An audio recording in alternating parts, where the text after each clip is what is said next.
When you play a note on a particular instrument, say middle C on the piano, the resulting sound is a complex wave.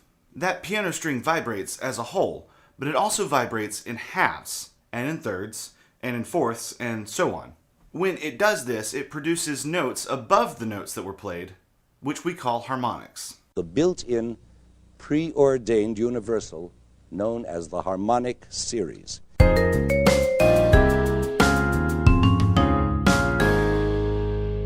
In this series that we call the Harmonic Series or the Overtone Series, we call that bottom note the fundamental, or the first partial.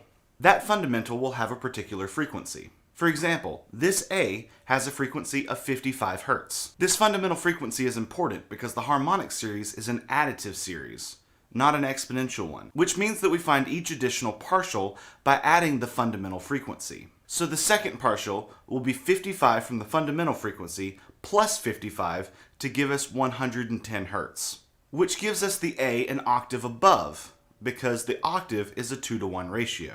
From there we can keep adding 55 Hz to the previous partial to get the rest of the notes in the series. In theory, this series goes on into infinity. I'm going to stop at 16. It's also important to know that each partial above the fundamental is significantly quieter than the fundamental.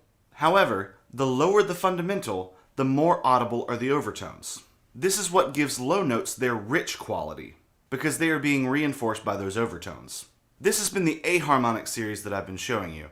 Each fundamental frequency has its own. Another interesting property of the harmonic series is that as you go up, the intervals get closer and closer together. You'll notice that the first two are an octave apart, and then a perfect fifth, and then a perfect fourth, and then a major third, and then a minor third, and then so on. You'll notice that the perfect fifth shows up very early in the overtone series, suggesting a strong relationship between tonic and dominant, which is the basis of our tonal system. You'll also notice that the first three unique notes in any given harmonic series create a major chord. There's even a theory that suggests that the reason that so much of our music is based on major chords is because it's embedded into the harmonic series. But I'll let everyone debate that in the comments. Because the harmonic series is a naturally occurring process that actually occurs in nature, it doesn't conform to our 12-tone equal temperament system. So when you're listening to the harmonic series, some notes might seem out of tune.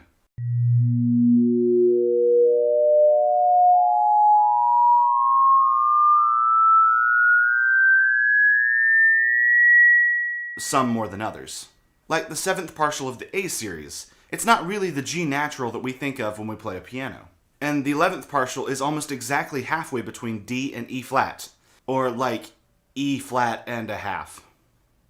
As the notes get closer and closer together, every harmonic above the 16th partial is smaller than what we would call a half step. Next time we'll look at the math of intervals and a lot of other interesting things that we can do with the harmonic series. Until then, I've included a link in the description to a really fascinating lecture given by Leonard Bernstein on the harmonic series. It's well worth your time. Anyway, leave any questions you have in the comments, and I'll see you next time.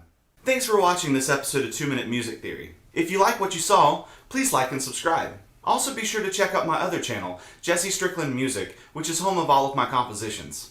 And if you're the kind of person who uses social media, feel free to connect with me there.